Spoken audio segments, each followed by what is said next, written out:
Hey, cosmic warriors, spiritual skeptics, or just a random confused human.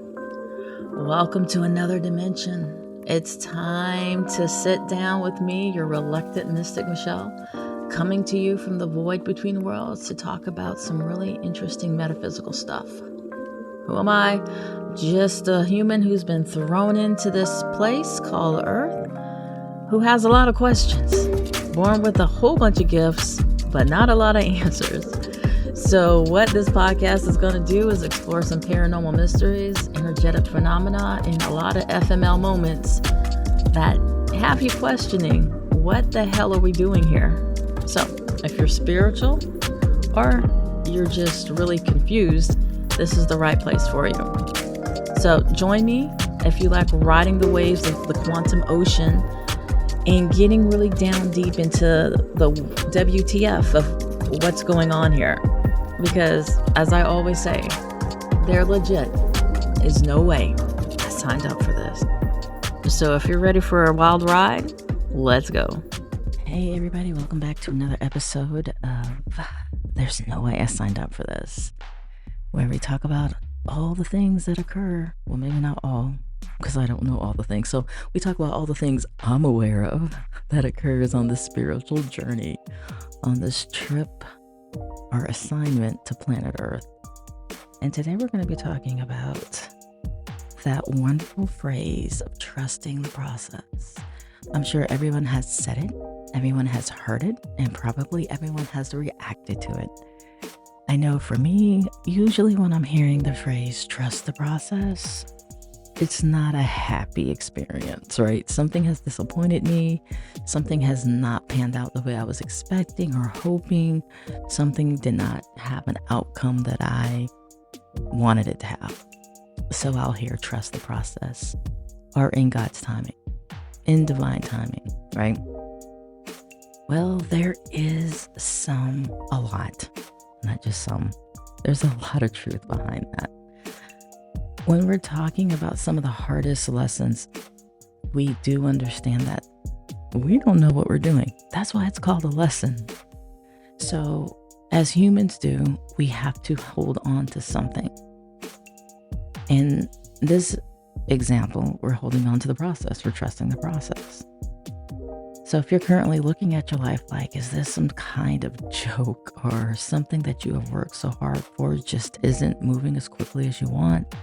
This is the episode for you, because we're going to break down what it actually means to trust the process, why sometimes it feels like God might be turning his back on you, but also how to navigate this wild and a lot of times very annoying process that we have to deal with on this planet.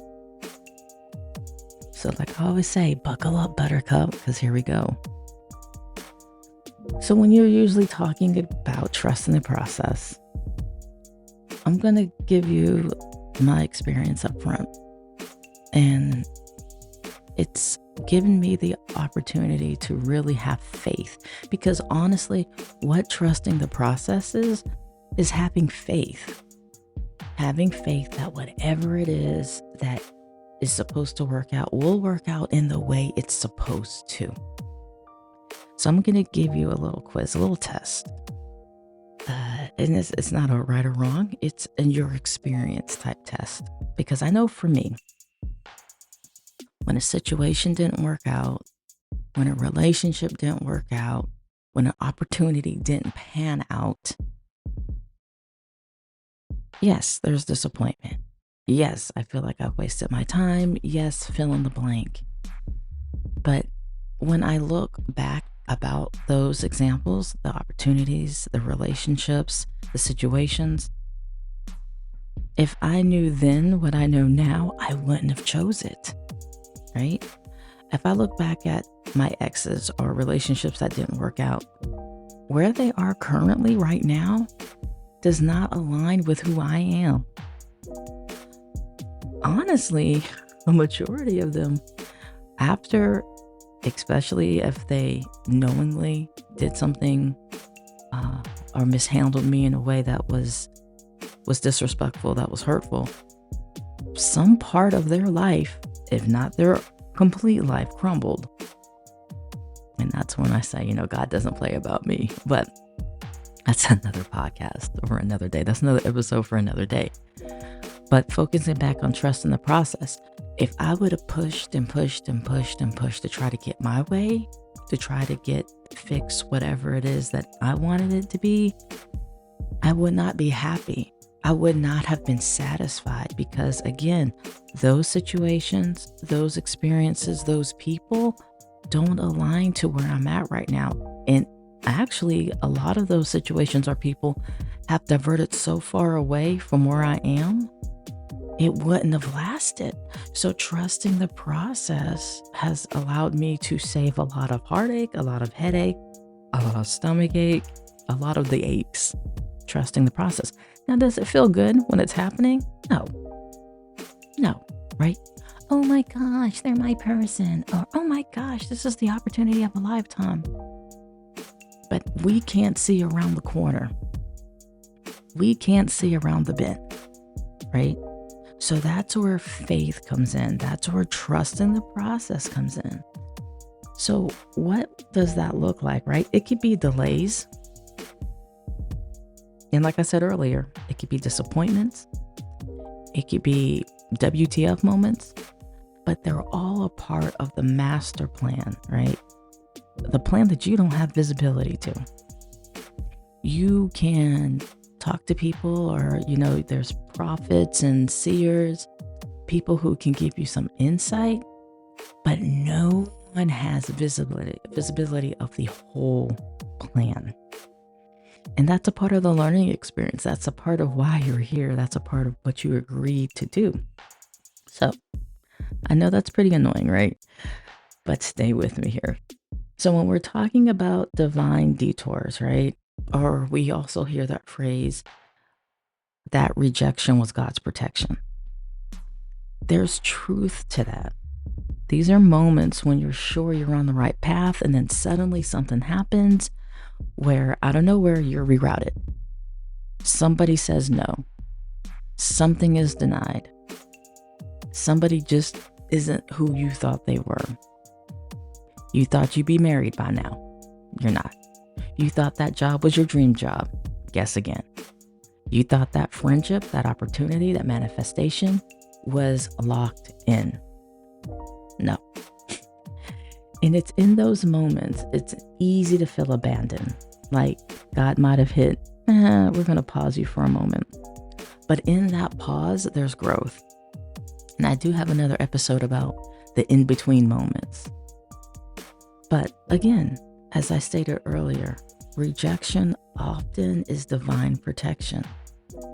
There's scripture that I go back every time in my life when I feel like there's something that is just out of my grip, out of my hands. And that's Romans 8:28. All things work together for good to those who love God. Now,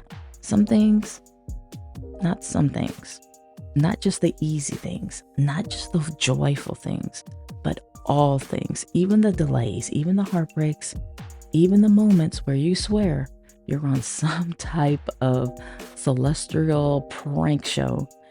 Well, what if instead of asking, why is this happening, you ask, what is this trying to teach me, right?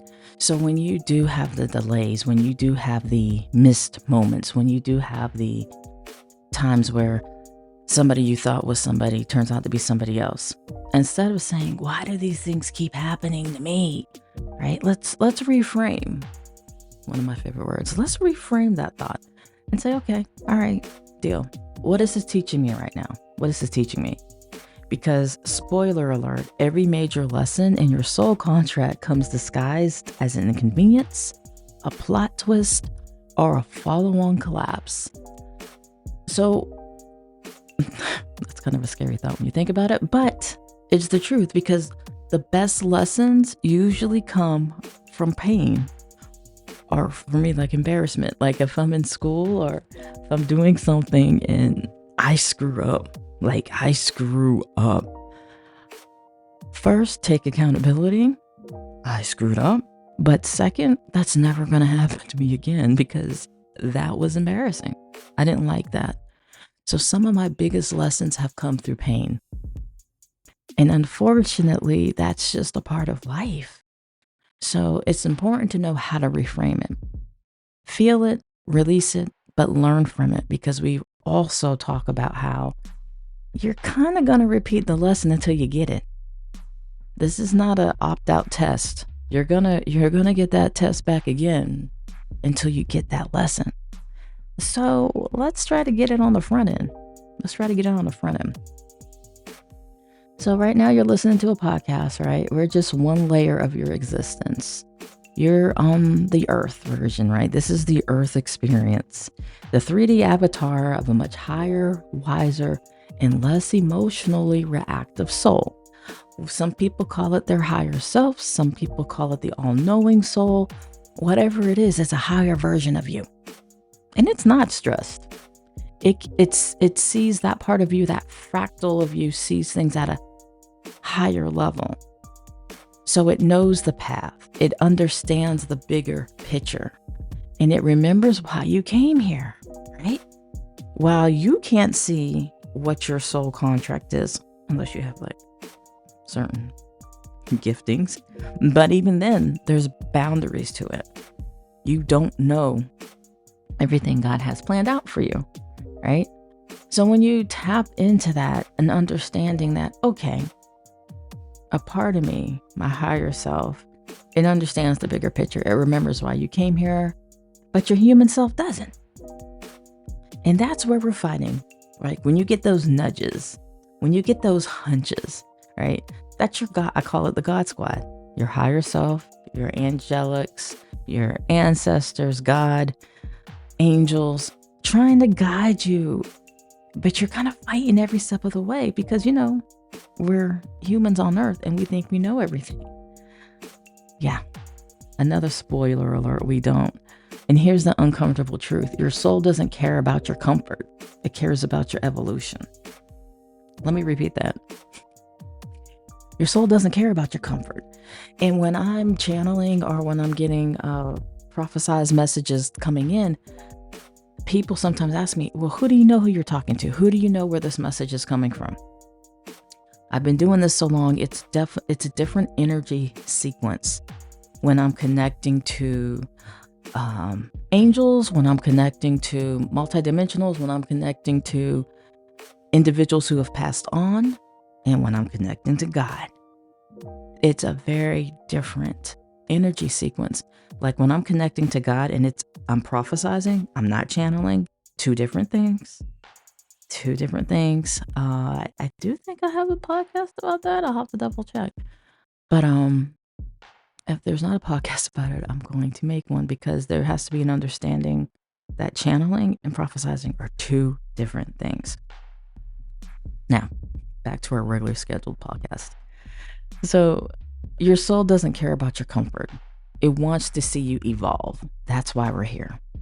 And sometimes the process can feel messy, unfair, and sometimes it comes across as mean. And if I've ever worked with you or people who have worked with me, I'll let them know ahead of time.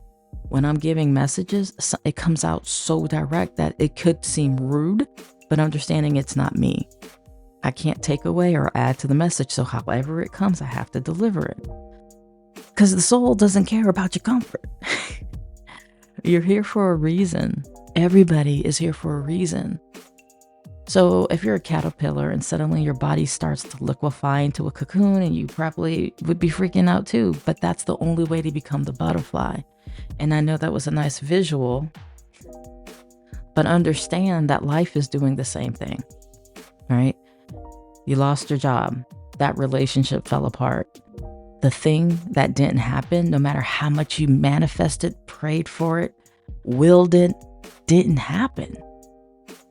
And even though it might not make sense yet, that doesn't mean it's not working in your favor. And like I said earlier, everything, and I offer you that quiz, that test, that assessment to look back at the things that you were redirected from and ask yourself, would I still align with that opportunity, with that person, with that process? The me today, would I still align with those things? A lot of the times the answer is going to be no, because you were redirected for a reason. Now, we've also heard the phrase, it's not final, it's a delay, right? Delay, not a denial.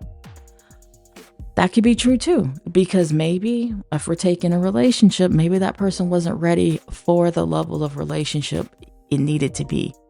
Because energetically, if you don't match what you're going towards, you're not going to maintain it. You might be able to get it, but you're not going to maintain it. And again, this is a conversation for a different episode. So hear me when I say sometimes it's not a final, sometimes it is a delay, but it's always working your higher good, your best interest. So what do you do in the waiting when the process feels like it's pure chaos, when you're 2 seconds away from just crashing out? Here's some things that I practice when I'm not kind of like, all right, blaming everybody else for something not occurring instead of just keeping the faith. So one thing is to think about grounding yourself in divine timing, right? To everything, there's a season. That means even if you don't like the season you're in, understand that it's temporary. Nothing lasts forever. This life doesn't even last forever. So the confusion you're experiencing, the discomfort you're experiencing, it's going to lessen. It's going to change. It's temporary. It doesn't last forever. Stop fighting the lesson. If something keeps repeating in your life, ask yourself, what is it trying to teach me? Because trust me, your soul will keep pushing that same lesson over and over again until you pass the test. And I've said many times, like, why can't I just opt out? Like, why can't I, can I just get an F on the test and keep going? Because you can fail a test and still pass the class. Kind of doesn't work that way, unfortunately.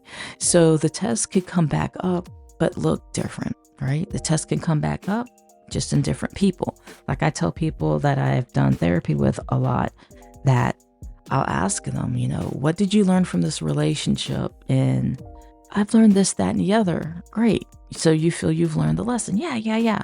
And then come to find out the next 2 to 3 months, they're dating the same person. And I'll say that. I'm like, do you recognize you're dating the same person? No, I'm not. This is a completely different person. You're dating the same person in a different meat suit, in a different body. So that tells me you didn't learn the lesson because you have attracted that same experience back into your existence. So learn the lesson to move past the lesson. And 3, find the sacred in the struggle. And yes, I know that sounds kind of Pollyannish, but slightly annoying. But think back on your life. Hasn't every breakthrough come after a breakdown? Maybe this moment is no different. And think about it. For you to have a breakthrough, you have to break through something. So all of it is working together for your good. It's very intentional. Every person you meet, every situation you go through, every word that you speak, every lesson that you hear, it's very intentional. So find the sacred in the struggle. And at the end of the day, trusting the process isn't about being passive. It's about remembering that even when it doesn't feel like it, you're being guided. So even the redirecting on the GPS is intentional. So if you're in a season where everything feels uncertain, it's not really a bad thing. That means something is shifting. If you're feeling discomfort right now, that means you're about to break through it. Because what you don't want to do is get stuck in it, right? We hear people say all the time, like, I'm going through hell. And my response is, well, don't stay there. Keep moving. Keep moving. So take a deep breath, let go of needing to control every detail. And that's funny coming from me, since I'm definitely a recovering control addict. And I'm very upfront about that. But you have to let go of every detail, because if you don't let go, it's going to be ripped away. The control will be ripped away. And you want to remind yourself, I don't have to understand everything to trust that I'm being led in the right direction. And again, like I said in the beginning, it all goes back to faith. How strong is your faith? One of my favorite movies is The Exorcist. I know, but it's me. And there's a phrase, a line, how strong is your faith? Or how strong is your faith, Father? And I always say that to people, because when you have fear and faith, they can't coexist when it's out of balance. When you have more fear, your faith is lacking. So you want to change that. The more faith you have, the less fear you have. I don't have to understand everything to trust that I'm being led in the right direction. Say it, believe it, then keep walking, right? Again, if you're going through hell, don't stop. Keep going. And if this episode hit home for you, let me know. Let's talk about it. What are some times in your life where at the moment, it felt uncomfortable? It even hurt. But when you look back at it, you're like, oh, I get it now. Right? There's also that lovely mindset that it will all make sense in the end. It will all work out. Fall into that and know that when you're going through discomfort, when you're going through uncertainty, just look at that as, okay, we're about to get on the other side of this. You're about to ace this lesson here, and you're up leveling. And trust that. Keep the faith. So again, let me know how this resonated with you. Don't forget to subscribe, leave a review, send a cosmic SOS if you need to. But either way, we're all in this together. So yeah, trust the process, even when it's pissing you off. You guys take care, stay safe, and I'll talk to you soon.